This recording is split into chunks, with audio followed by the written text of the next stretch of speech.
We're really glad you pressed play today. Maybe you're a bit tired. Maybe you're walking somewhere. Maybe you're lying on your bed staring at the ceiling. But hey, you're not alone here. Yeah, if you're going to stare at the ceiling and think about life, you might as well do it with some English in your ears. Exactly. Your plans may feel a little messy right now, but your listening practice is on point. And you sound extra calm today, Jake. Normally you're a bit more hyper. What changed? Honestly, lately I've been feeling a little lost myself. So today I told myself, okay, don't pretend everything is perfect. Just show up and be real. I get that. I also have those days when I do my normal routine, but inside I'm thinking, where am I going? What am I doing? Yeah, like your feet are moving, but your heart doesn't know the direction. And we know many of you feel this too. Life is moving, time is passing, but inside you feel stuck, confused, or unsure about your path. That's why today's episode is important for us. In this episode, we're talking about feeling lost in life and how that feeling might not be a failure, but the beginning of a new chapter. We're going to share stories, talk about this feeling slowly, and give you small ideas you can try so you can see this lost moment in a kinder, softer way. But before we go deeper, we want to ask you for just one tiny favor. If you enjoy learning with us, please like this episode and subscribe to the channel. It helps more learners find the English Leap podcast and join our little community. And we'd really love to hear from you in the comments. You can write one simple sentence. Something like, I'm your name, from your country, and one time I felt lost in life was when... We read your messages, and they really help us understand what you're going through, not just in English, but in life. And when you write, your brain has to choose words and make a sentence. That's real practice, not just listening and forgetting. Okay, let's also talk quickly about the English level for today so you feel safe. This episode is a B1 level episode. That means the language is clear and not too fast, but the ideas are a bit deep and emotional, perfect for intermediate learners. Yeah, it's not super simple and it's not super advanced. It's that comfortable middle place where you can understand a lot and still learn new things. And if you're a strong beginner, you can still stay with us. You might not understand every single word, but your ears will get stronger. Yeah, this is a safe episode for you too. You can use it as a bridge from easy English to more natural, real English. So wherever you are on your English journey and your life journey, you're welcome here with us. And because we're vocabulary nerds, we will play with some bigger words today. During the episode, we'll explain important words naturally inside the conversation, so you don't have to pause and look everything up. And at the end, we'll do a calm word tour. We'll slow down and go over some key vocabulary again with simple examples just for you. All right, if you can, take one deep breath. Yeah, breathe in and out. Let's start talking about that feeling of being lost and see what it might be trying to tell you. Anna, have you ever had a moment like that? A moment when you suddenly thought, wait, is this really my life? Yes, very clearly. I can still see it like a little movie in my mind.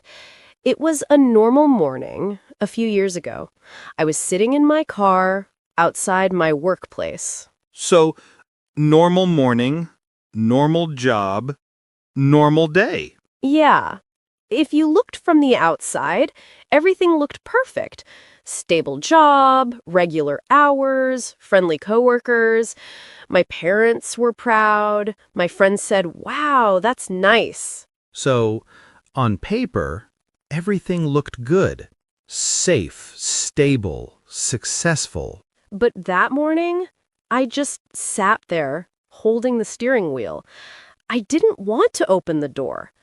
My body was still, but my mind was shouting, "I don't want to go in."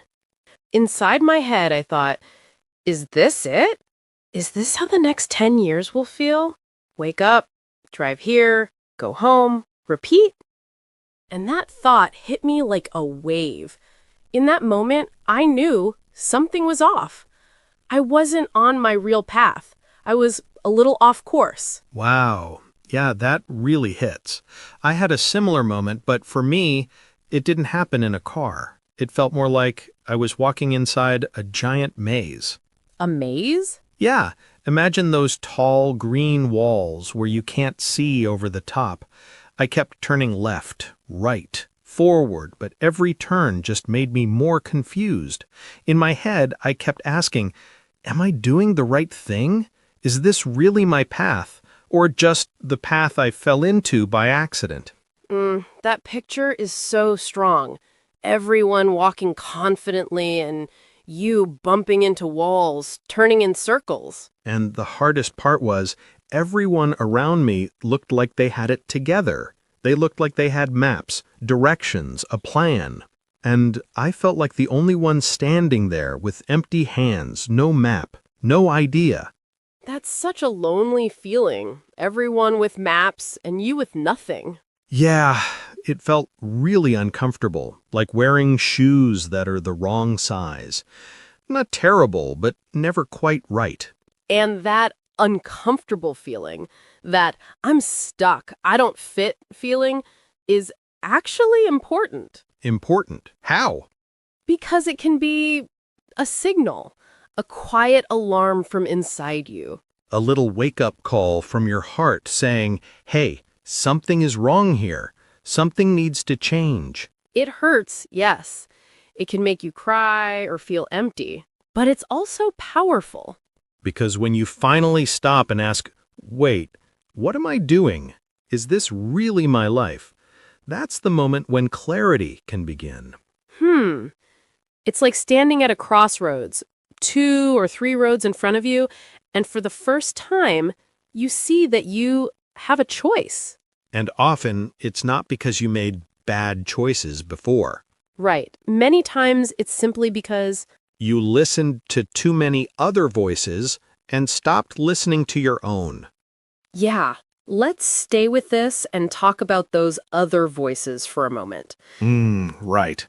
Voices like parents, teachers, friends, coworkers, even strangers on TikTok or YouTube. Everyone has an idea about what you should do with your life. It's like standing in the middle of a busy market and everyone is shouting advice at you. Yeah, and after a while, it feels like your brain is that market. So many voices, so much noise. And slowly, the noise gets so loud that your own voice becomes quiet. You stop asking, what do I want? And start thinking, what will make them happy with me? I remember my family WhatsApp group when I finished school. Every aunt, every uncle had a different plan for my life. Yeah? What did they say? One said, be a doctor. It's safe. Another said, no, engineer. That's the future. Someone else said, business. You can earn a lot. And there I was, staring at my phone thinking, does anyone want to know what I like? That's so real. So many people talking about your life, but not really listening to your heart. That's when I started thinking about this idea of an inner compass. We all have a small compass inside us, not made of metal, but made of feelings. Your heart, your gut, your instinct. Yeah. And that compass quietly points to what feels honest for you. Maybe creativity, maybe freedom, maybe family, maybe service. But if that compass turns just a few degrees away from your true direction, not a big turn, just a little, Then after a few years, you can end up miles away from the life you actually wanted. you wake up and think, hold on, whose dream am I living? Mine or someone else's? And often you end up on what people call the safe path. The path that looks beautiful on Instagram, sounds good at family dinners, but feels heavy when you're alone with your thoughts. That was me in university. I didn't choose from my heart. I chose a major that sounded impressive in conversations. People smiled and said, wow, that's a strong choice. You'll have a great future. So outside, it looked like you were winning. But inside, I felt like a robot. I went to class, took notes, passed exams, but there was no spark, no joy.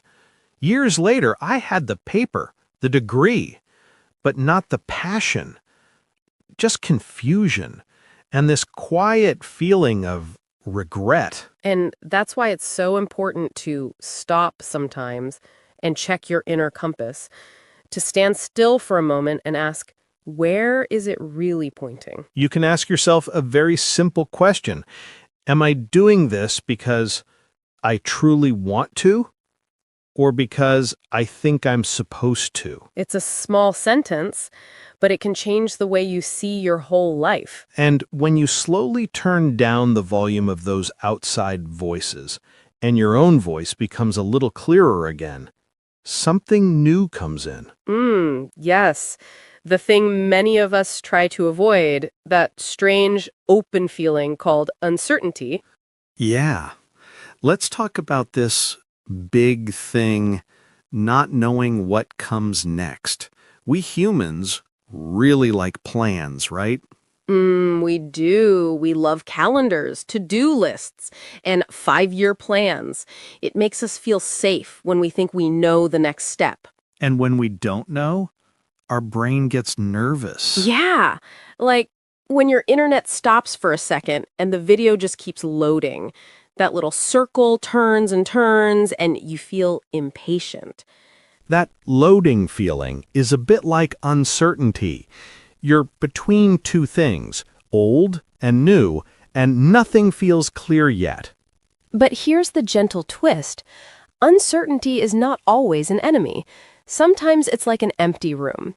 At first it feels strange and cold, but it's also a space where you can decide what to put inside. I really felt that when I left a job that didn't feel right anymore. I didn't have a perfect plan B. I just had this heavy feeling I can't stay here. So from the outside, it probably looked like a bad move, leaving something safe with no clear next step. Yeah, people around me said, "Are you sure? This is risky." And I thought, maybe they're right. Maybe I'm just being silly. But then the next few months were surprisingly quiet and deep. I walked more. I read books I always wanted to read. I tried small new things. And for the first time in a long time, I listened to my own thoughts. So it was like stepping out of a noisy party into a silent garden. At first, the silence feels uncomfortable. Then you start to hear your own heartbeat again. Yes, and little by little, a new direction started to appear. Not in one big moment, but like the sun slowly coming up. First it's dark, then gray, then you see shapes, and then the colors come back. That's the strange gift of uncertainty. When things are not fixed, we become curious again. We ask better questions. We try small experiments instead of running on autopilot. It's still scary, for sure, but it's also the space between the old life and the new life, like a bridge you have to walk across. So, if you feel unsure right now, maybe it's not proof that you failed. Maybe it's just proof that you're standing on a bridge. You don't have to see the whole map of your future. You just need to stay open and curious and trust that something new might be growing quietly in this in-between space. And to even guess what that something new could be, you have to look at what really matters to you. Yeah, that's important. When you say what really matters, Anna, what are you talking about exactly? I'm talking about your values, the simple things that are truly important in your life. Not your job title, not your exam score, not how many likes you get. Values like family, freedom, learning, kindness, health, the big things that make your heart feel right. Yes, you can ask yourself, what 3 things do I deeply care about in my life? If everything disappears, what do I still want to protect? Often when we feel lost, it's because we quietly walked away from those values, step by step, without noticing. I had a season like that. I was so busy trying to be productive. Ticking boxes, answering emails quickly, doing all the tasks, that I stopped doing things that made me feel alive. Things like what? Like writing in my journal, taking long walks with close friends, having slow, deep conversations. Those things always gave me energy, but I told myself, no time, no time. So you were doing a lot, but not doing the things that made you feel like you. Yes. When I looked back, I realized I had drifted away from what made me me. My days were full, but my heart felt empty. And when you slowly walk back to your values, even in small ways, things don't suddenly become perfect, but something feels more honest. You might still feel unsure, but at least you're walking in a direction that matches your heart, not just your schedule. And once you have a sense of what matters most, the next step is not some big dramatic change. It usually starts with something very small. Yeah, this is where micro goals come in. Very small goals that still count. Micro goals, like baby steps for your life. On some days, I didn't feel like doing anything big, so I made the goal tiny. Just write one sentence today, or just go for a 10-minute walk. Not a whole book, not a marathon, just one little action. I really connect with that. I had days when my only goal was get out of bed and drink one glass of water. That was my big win. And you know what? That is a win. Yeah, because that one small action gave me a tiny sense of progress. And progress, even a few centimeters, builds momentum. Momentum is like the push that keeps the bicycle moving after you start pedaling. We often think change must look like an elevator going straight up, but in real life, change is more like stairs, small steps, one by one. Even one simple English sentence spoken out loud every morning can slowly change your confidence. It's like adding one brick each day to a strong house. So, if you're feeling stuck, don't wait for a huge movie moment where everything changes.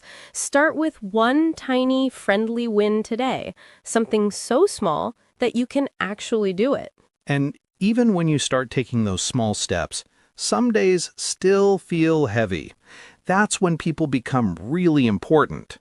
Yeah, support changes everything. When you felt lost, Jake, did someone help you? Yes. One of the best things I did was send a real message to a friend. Not the I'm fine, all good message, the real one. So you told him the truth, not the polite version. Right. I wrote, "Hey, I feel really confused about my life right now. Can we talk?" My finger was shaking before I pressed send. I understand that feeling. Your finger over the send button thinking, is this too much? Am I being dramatic? Yeah, I thought all of that, but I sent it. And when we talked, he didn't try to fix my life. He just listened. He said, "I get it. I've felt like that too." And suddenly, I didn't feel crazy or alone anymore.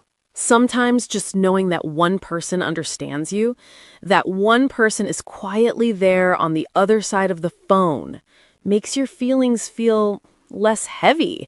That person can be a friend, a teacher, a mentor, a family member, or even an online community like this English Leap family listening right now. And when you share your journey with someone, something else happens. You start to feel more accountable.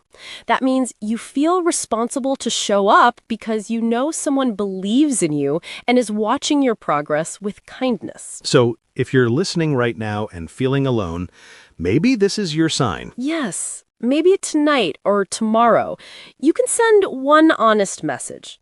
Something simple like, "Hey, I'm struggling a bit. Can we talk?" You're not weak for needing support. You're brave for asking for it.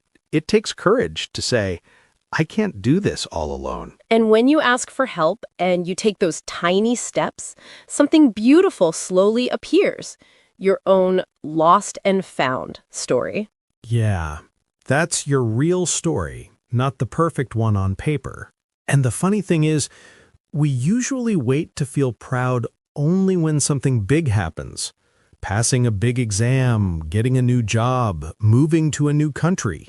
But there are so many quiet moments that also deserve love and respect. Moments like the night you didn't give up, the morning you got out of bed when you felt empty, the day you pressed play on this episode instead of scrolling mindlessly. Yes, we remember our mistakes so clearly, the things we did wrong, the chances we missed. But our brave moments, we forget them so quickly. Last year, I started something small. I called it my Lost and Found Journal. Nothing special, just a simple notebook. On one side of the page, I wrote down moments when I felt stuck, sad, or confused. And on the other side, you wrote what you found in those moments, right? Yeah, on the other side, I wrote what I learned or discovered later. Sometimes I found patience. Sometimes I found a new idea. Sometimes I realized, oh, I met an important person during that time. When I looked back, I realized I wasn't just lost. I was changing, growing, becoming a different version of myself. I really love that picture. Like your life is a little lost and found office. You lose something, but you also find something new. Strength, wisdom, courage. Maybe today you can think of one time you felt lost and ask, what did I find there? Maybe you found a new friend. Maybe you found more courage. Maybe you found the strength to start again after a hard time. Those moments are worth celebrating, not with big fireworks, but with soft kindness. A small smile, a deep breath, a gentle thought, I'm still on my way. And that's enough for today. Even saying that gives me goosebumps. I think both of us needed that reminder too. And we hope you felt something meaningful in this part of the episode. Maybe a new idea, a softer perspective, or just the comfort of knowing you're not walking alone. Yeah, and while we were talking, we used some pretty big words and ideas, too. Right, we did. Jake, we used some big emotional words today. Maybe we should slow down and talk about them a little. Yeah, let's do a tiny word tour before we finish. A calm one, and I think we should start with the feeling of this episode, a heart-to-heart. Right. So a heart-to-heart is a deep, honest conversation, not small talk. It's when you speak from your heart about real feelings. For example, I had a heart-to-heart with my friend about my future, means we talked very honestly about my life. Exactly. You can say, I want to have a heart-to-heart with my sister about how I feel. And sometimes, in those heart-to-heart talks, we talk about regret. Yes, regret is a sad feeling about something you did or didn't do. For example, I regret not starting English earlier, means I feel bad because I waited too long. Or she regrets shouting at her friend, means she feels sorry about what she did. Another big word we used was uncertainty. Uncertainty, that feeling when you don't know what will happen next. Exactly. Uncertainty is when the future is not clear and you feel unsure. You can say, there is a lot of uncertainty in my life right now, when you don't know what will happen with your job, studies, or relationships. But inside uncertainty, we also said a more positive word, curious. Yes, curious means you really want to know or learn more about something. For example, she was curious about painting, so she joined a weekend class. Or, I'm curious about life in another country, means you want to explore and understand it more. We also talked about how we sometimes drift away from our real values. Yes, to drift means to move slowly without clear control or direction, like a boat with no driver. You can say, he drifted away from his real goals, meaning he slowly moved away from what was important to him. Or, I drifted into a job I didn't really like, means you didn't choose it strongly, you just ended up there. And then we said something more hopeful, momentum. Momentum is the energy that keeps you moving forward once you start. For example, When she studied a little every day, she built momentum, and it became easier to continue. Or, I lost my momentum with English, but I want to start again with 5 minutes a day. Sometimes after momentum, you get a breakthrough. A breakthrough is big progress after struggling for some time. You can say, after many tries, he had a breakthrough in speaking English, meaning suddenly he spoke much better. Or, that conversation was a breakthrough in our relationship because it changed things in a good way. We also used the word accountable when we talked about friends and support. Yes, accountable means responsible for your actions. You feel like you have to show what you did. For example, I feel more accountable when I study with a friend because you don't want to disappear or be lazy. Or, my study group helps me stay accountable, means they help you keep your promises. And then there's the word mentor. I really love this one. A mentor is a person who guides you and helps you grow, like a wise friend or teacher. You can say, my English teacher became my mentor and helped me in difficult times. Or, I'm looking for a mentor in my career, means you want someone more experienced to guide you. We also said milestone when we talked about celebrating small wins. A milestone is an important step or event in your journey. It's like a special point on your road. For example, finishing my first English book was a big milestone for me. Or, listening to a full English podcast is a milestone in your listening journey. Then we used the word detour when we talked about your life path. A detour is a different or longer way you take when the normal road is blocked. You can say, his career had many detours, but each one taught him something new. Or, I took a detour and studied something different for a few years, meaning you didn't follow the direct path. There was also a feeling word, goosebumps. Goosebumps are small bumps on your skin when you feel a strong emotion, like fear, excitement, or deep inspiration. For example, her story gave me goosebumps. It was so powerful. Or, I get goosebumps when I listen to this song because it touches your heart.